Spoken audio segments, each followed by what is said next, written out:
felt a tangible change. I felt sensations in my body. I felt a shift in my mind. Probably the biggest piece of my mental health struggles was anxiety and panic attacks. Anyone who's experienced any level of anxiety and panic attacks knows how much it impacts how you breathe. Welcome to the podcast. I'm Tom. And I'm Joe. And this is Navigating Minds, a podcast brought to you guys by our friends over at Anxend. And for episode 1, it is an absolute honour to introduce our special guest today. It's Mr. Jamie Clements. Thank you so much for coming on, my friend. Thank you, guys. Good to be here. I wanted to start this off. For the listeners and viewers out there, can you just tell them a bit about you and a bit about your story? For sure. So I'm a breathwork coach. I'm founder of a business called The Breath Space that I've been running for the last 5.5 years. Also a health and wellness investor, an advisor and consultant. It's really kind of broadened out in the last couple of years as well to be breathwork, but a whole lot more than that as well. At the core of my work is really about creating practical and impactful tips, tools, and transformational experiences through breathwork, but also through a wide range of modalities to really help people connect back to themselves, understand themselves more deeply, and ultimately live a more authentic, happier, healthier life. Mate, I'd love to go back to the start because that's just wicked. It's like, what sort of piqued your interest in breathwork? You said just before we came on the cameras that it was about 6 years ago. Is that right? What sort of piqued your interest back then to look into breathwork? It was something I resisted for a long time. It was like in my early 20s, I was having various challenges with my mental health, and I started almost ticking off this list of the things that you get told to try when you're having a tough time. Yeah. Exercise, yoga, meditation, breathwork, all of these different things that are, they're cliches for a reason because ultimately they do work for a lot of people. And I was practicing yoga and meditation at a studio near where I lived at the time, and the head trainer there goes, "Oh, we've got a breathwork class every Wednesday morning." And I was like, no idea what that is. Absolutely no interest whatsoever. I was still operating from a really kind of closed-minded place, and I just wasn't really interested in anything that seemed a bit out there.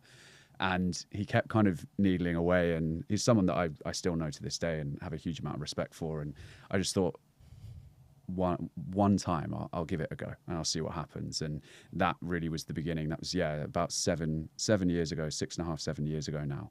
And that really was, I guess, the beginning of the journey that led to here. You knew from the get-go, from the first.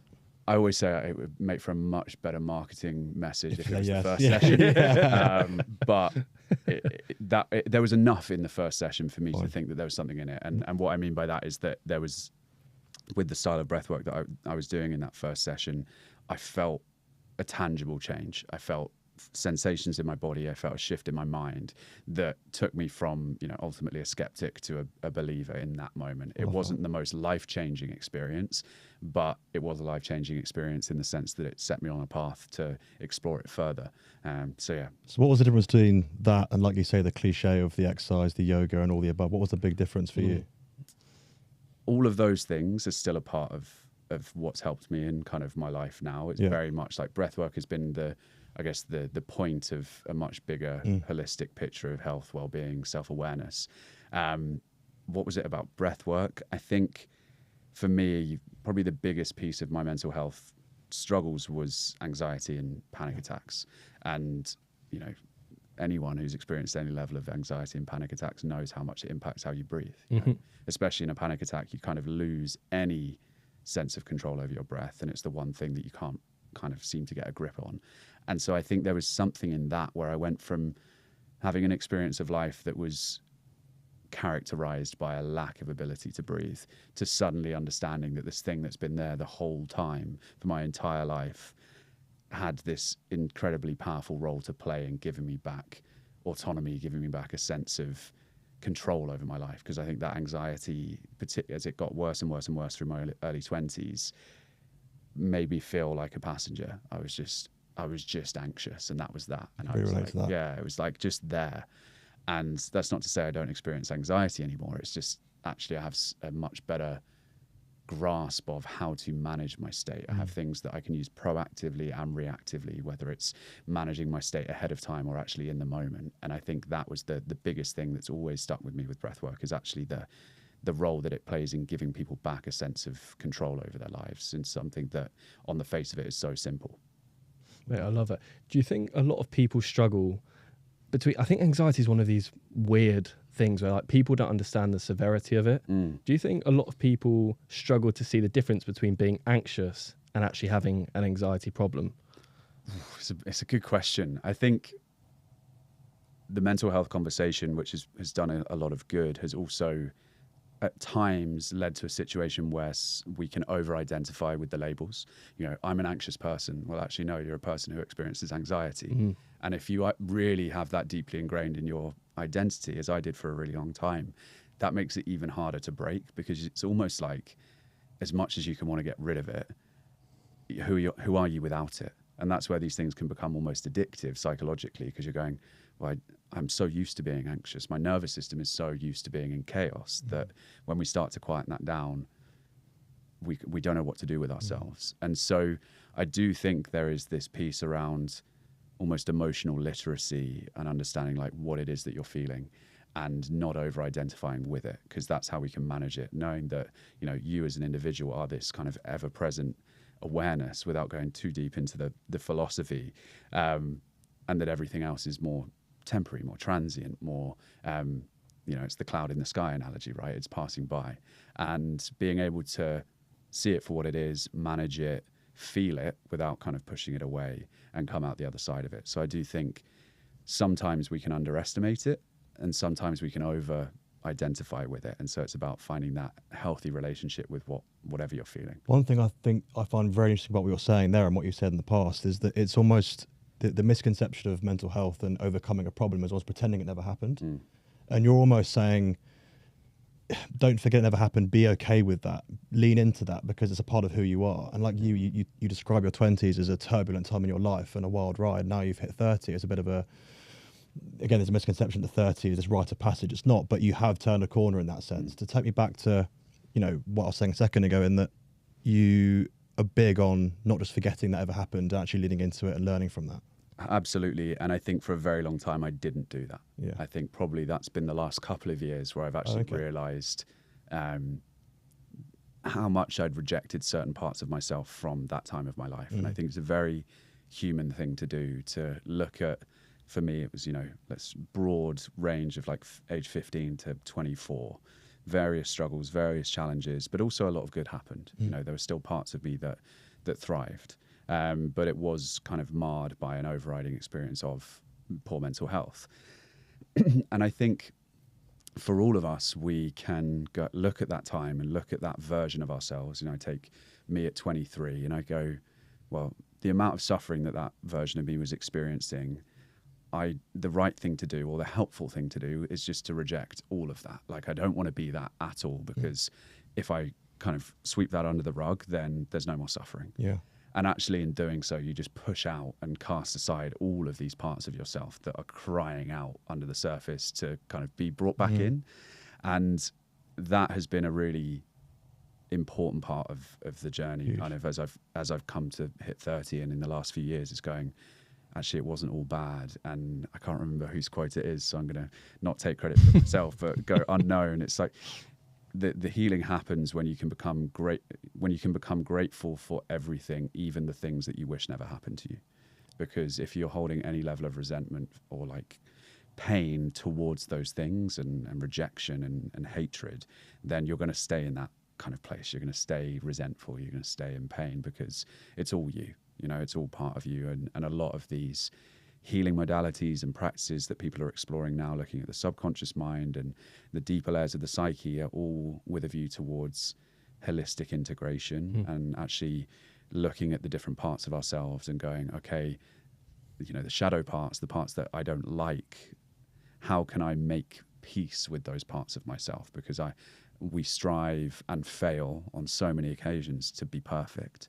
And we think kind of, again, this mental health conversation pushes this almost like toxic positivity, striving for like a complete version of yourself that has no flaws, when actually what we're striving for, or should be striving for, is an acceptance of yourself in all your forms and in all your parts. And I think that's something that is missing a lot of the time, particularly with social media. And I don't just want to rant about social media for an hour, but if you want to, do that. Okay. Please do. You said so much good stuff there, but there was one thing you said right at the start. You said between the ages of 15 to 24. my problems with mental health started around the 15 mark as well. So I'd just be super curious to go back to that 15 point. Was that the school, that GCSE year, was it sort of the stress of that, or was there lots of other things going on, like going through school at that point of time? So it's a really good question. And again, something that I've probably learned in the last 2 to 3 years is around how good we can get at creating one single story of why we struggled. So to me, you know, through therapy and through talking about this stuff and a lot of self-inquiry, I go, right, 15, parents divorce. That becomes then the narrative, you know, problems with my dad, you know, problems, you know, with how I then felt growing up, and then problems with relationships and all of this stuff. And it can become very singular. And then in recent times, I've actually gone, well, I struggled with stuff. I struggled with anxiety, I remember, at 13. And actually it's going, okay, it might have been a singular point that created a big shift in my mental health. But actually, I think these things are amplifiers of stuff that's already bubbling away under the surface. So that has always been like the very clean cut story that I can tell is 15, my parents' divorce. But I also think there are so many other factors that feed into it. And I do think that time in particular, I was talking to an amazing practitioner the other day who was kind of communicating to me around the fact that in a lot of indigenous cultures, adulthood starts at 13. And now we're looking at people in kind of modern Western society, and we don't feel like we're adults yet. Yeah, I'm like, what on earth is going on? When does it click? And I do think that time, sort of 13, early teens into kind of mid to late teens, you are so like almost susceptible to being knocked off your rhythm, because you're establishing much more of a personal identity, much more of a sense of self. And I think the way in which if I do laser in on my parents separating, I then unknowingly, unconsciously found myself thinking or feeling like I needed to find acceptance and fit in. And so it was at a point where finding a sense of self independently was so vital and so kind of pressing that I actually went in the other direction and tried to morph myself into whatever I could be to be accepted. And that, you know, looking back, just is always going to be a fast track to not feeling good in yourself. I'd love to take you back, if I must, then to school, because you and I went to very similar schools. We were pretty much at school together in those times, playing rugby together.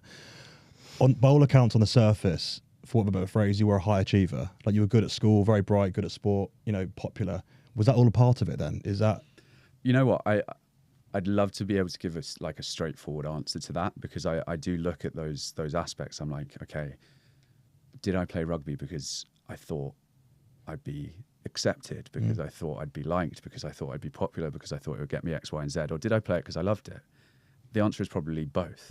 I think, you know, I was naturally quite sporty. I did enjoy it. I met amazing friends through it. I learned so much from it. And this is, I guess, the question you asked before around like the bits that I've brought into the now and re-accepted and integrated into the now. You know, I think about parts from my corporate life that I've shunned, and I'm like, oh, actually, it makes me really good at this in how I run my business now, and things that I learned from rugby.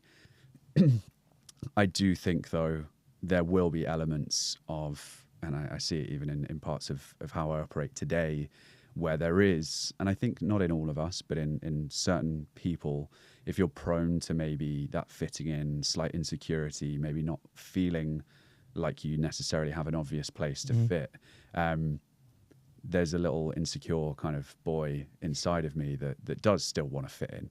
And I'll catch myself now much more readily of going, oh yeah, that's me that's me trying to be popular again. That's me trying to be liked again. And it's just a course correction each time. Again, not expecting perfection, but being like, okay, what do I want? And actually, I've learned more about myself in the last 5-6 years, because I've like what seemed like a very kind of easy decision to change my career and to kind of step out of the corporate and do what I'm doing now has been almost such a cliche to say a journey, but a journey of really figuring out who I am. You know, I had a laugh with my sister a few months ago, because growing up, she was getting in trouble. She was rebellious. She was, you know, the naughty kid. And I was like between the lines, like never, like my parents got called into my junior school because the headmaster was worried because I'd never had a demerit. I'd never had a detention. And like, you look on from the outside, go, that's great. What a well-behaved kid. But that leads to a people-pleasing, you know, miserable adult ultimately, because you're not expressing yourself if you're that within the lines. And in the last few years, you know, my sister, you know, I love her to bits. You know, she's got her family. She's got a very lovely, comfortable life and does amazing things within it. And I've been, you know, traveling, pissing my mum off, getting tattoos, like all of these little things that I would never have thought 16, 17-year-old version of me would have done. Yeah. But it has been almost that sense of finding my way at a slightly later point. And I do think that seems to be happening more and more for people at the moment. If you look back on your school journey, 'cause I find all the school stuff so interesting, and how just people progress. And if you actually look back at it when people are like 24, 25, and you look back at their school times, predominantly they, like you said, they are just so different to how they were back then. I find that so interesting. If you were to look back on your school times going through 15 to 18, you know, struggling with anxiety, knowing you were, what advice would you give to yourself, knowing what you know now, to your 15 to 18-year-old self going through school? You know, on a kind of quite practical level, I wouldn't have studied the subjects I studied, and I wouldn't have gone to university. Like, that would be kind of the two. Interesting. And this is an advert to tell people not to go to university. It's an advert to figure out who you are and appreciate that there's a path that isn't the obvious one. Because, you know, I very much followed a path of what I thought I should be doing, as a lot of people do, because if you're not establishing that strong sense of self and kind of identity that is a little bit outside of what you're being told, then you do just end up following that path. And so for me, that was, you know, I know at sort of 15, 16, I very much enjoyed creative subjects, languages, philosophy, and by the time I got to A-level, I was doing maths, economics, and I did do philosophy, which I'm sort of glad I kept in there. Yeah. Then I went on to get an economics degree and started doing internships in finance. Why? Because it's what I thought I should do, and my dad worked in finance, so I didn't actually know particularly. It was kind of a knowledge thing and a path thing, in terms of I didn't really know that there was much outside of that, and I didn't question it either. And so I think the advice that I would give would just be to take time to reflect on what it is that I genuinely enjoy. Like, what are the things that light me up, and follow that thread. And that's sort of, I guess, what's informing my life now, is actually going, okay, why would you ever do things that you don't want to do? You know, there's a time and a place to kind of have a bit of grit and a bit of discipline and get stuff done, but that can still be towards an end that is something that you really want, rather than something that you think you should be doing. So yeah, I'd tell him to think outside the box a little bit and explore, and care so much less about what people think. If you were to do that at your 16-year-old, say, what would your parents and peers have said? That's great. I tell you what, there's a really interesting conversation I had with my mum on A-level results day. I had applied to, you know, 3 very good unis, and I needed to get into my first choice, A-star, AA. And my school sent us our results before the UCAS thing went online. So we got grades before we knew if we got into the uni. Right, yeah. And my grades came through, and I got 3 A's, and I was devastated. How terrible. I was absolutely devastated, because I only wanted to go to Durham. I don't know why. I only wanted to go to Durham. And so in that moment, everything crumbled down, and I just felt like this immense failure. And then half an hour later, my head of the careers department called me and said, "Oh, Durham are going to accept you." And I was like, okay. But in that window of half an hour, my mum said something to me that took me completely by surprise. She was like, "You know, it's okay if you don't want to go to uni." And I was like, what the fuck are you talking about? Like, yeah. I had no idea she would ever think that, because in my head it was so, not because necessarily anything that they'd said, just the narrative that I'd internalized, which was, that is what you do, so go and do it. Yeah. And it comes back to that staying inside the lines thing. Like, I didn't question it. And so I think, I guess what would my peers and my parents say? I know that my mum would support me in whatever I did, because it's almost, you know, when I hit 24 and changed from my corporate life into what I do now, it's probably a pretty similar kind of thing. There's some questions and some, are you sure? And but I think a trust from my parents, and my parents in particular, that I've never been reckless. And so I think actually, even in what seems like quite like a big, grand decision to go on a completely different tangent, I think there was probably a trust from them that it wasn't going to be a silly decision. And I think, you know, this is where the balance of these things comes back in, because I think that's where I'm also fortunate and probably in a position of privilege to say that I had good grades and I had a degree behind me, because if it all went tits up, I had stuff to fall back on, even if it wasn't necessarily exactly what I wanted. And so I do feel like, you know, following the path I did follow might not have served me particularly well in myself, but has given me a platform to build from and things to fall back on. And, you know, the support of my family has always been there, which I'm super grateful for as well. Hi guys, Joe here. Hope you enjoy part 1. Don't forget quickly to like and subscribe our stuff. Really helps the page massively. Here's what you can expect to find in part 2. Box breathing is great for sort of returning the nervous system to balance. We were reminiscing on the amount that we drank and like the actual lack of care that we took for ourselves, because we both now don't drink. We both now are like mad into all things health and wellness. Then there's this kind of deeper end of the breathwork spectrum, which is actually where I first started with breathwork, which is more about